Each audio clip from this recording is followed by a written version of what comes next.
बिस्मिल्लाहिर्रहमानिर्रहीम। अस्सलाम वालेकुम दोस्तों, मैं हूं उस्मान अली और आज की वीडियो के अंदर हम बात करेंगे कि अगर कोई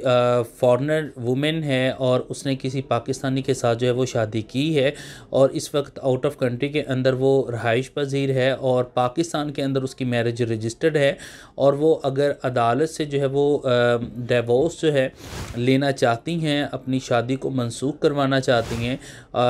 तो उसका क्या प्रोसीजर है और पाकिस्तान के अंदर अपनी मैरिज को किस तरह से जो है वो खुला लेके मनसूख करवा सकती हैं और इसके साथ जो है जो सर्टिफिकेट है कैंसलेशन ऑफ जो मैरिज है उसका किस तरह से हासिल कर सकती हैं। कंप्लीट प्रोसीजर इस वीडियो में देखेंगे। तो मौजू की तरफ जाने से पहले सब दोस्तों से गुजारिश है कि अगर आपने अभी तक हमारे यूट्यूब चैनल को सब्सक्राइब नहीं किया है तो वीडियो के नीचे रेड कलर का सब्सक्राइब का बटन आ रहा होगा, उसके ऊपर क्लिक करके सब्सक्राइब कर लीजिएगा और साथ बेल आइकन को भी दबा दीजिएगा ताकि जब भी हमारी कोई लेटेस्ट वीडियो आए तो उसके नोटिफिकेशन आप तक पहुँचते रहें। देखिए, अगर कोई भी फ़ॉरेन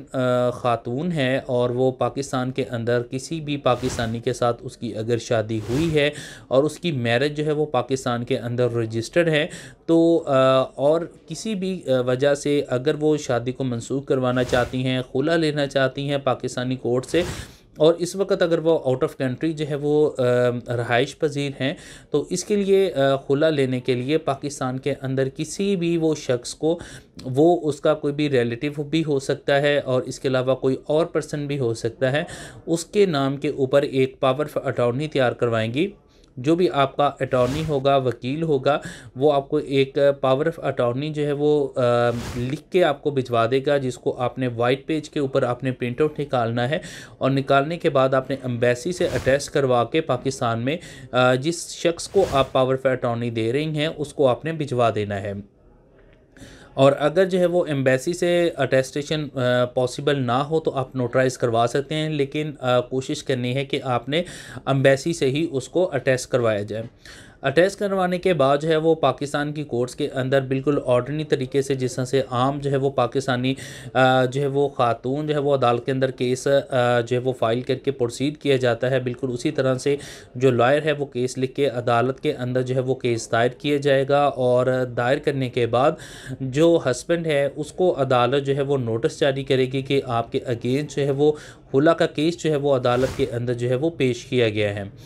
और अगर जो है वो इसके अंदर हस्बैंड अदालत के अंदर पेश होता है तो उसको एक प्रॉपर मौका दिया जाएगा कि वो अपनी रिटर्न स्टेटमेंट अदालत के अंदर जमा करवाए। और अगर रिटर्न स्टेटमेंट जो है वो जमा करवा देता है तो जो है वो कोर्ट की कोशिश होगी, कोर्ट ट्राई करेगी कि दोनों के दरमियान जो है वो रिकन्सिलेशन करवाई जा सके, उनके दरमियान सुलह करवाई जा सके। अगर पॉसिबली हुआ दोनों के दरमियान अगर सुलह हो जाती है तो ठीक है, नहीं होती तो अटॉर्नी जो ख़ातून के बिहाफ के ऊपर कोर्ट में पेश हुआ है उसकी स्टेटमेंट को रिकॉर्ड करने के बाद अदालत जो है वो खुला की डिग्री जो है वो ग्रांट कर देगी। और अगर नोटिस जो है वो जारी करने के बाद हस्बैंड अदालत में नहीं पेश होता है तो अदालत जो है वो एक्स पार्टी जो है वो जजमेंट जो है वो खुला की डिग्री जो है वो ग्रांट कर देगी। उसके बाद जो है बाकायदा तौर के ऊपर जब अदालत से आपको डिग्री मिल जाएगी, अदालत को डिग्री मिलने के बाद और रेलिवेंट जो यूनियन काउंसिल है, आपने यूनियन काउंसिल के अंदर जो है वो एप्लीकेशन भेजनी है इफ़ेक्टिवनेस सर्टिफिकेट के लिए डिवोर्स का। तो उसके लिए आपने एप्लीकेशन भेजनी है। जैसे ही आपकी एप्लीकेशन यूनियन काउंसिल के पास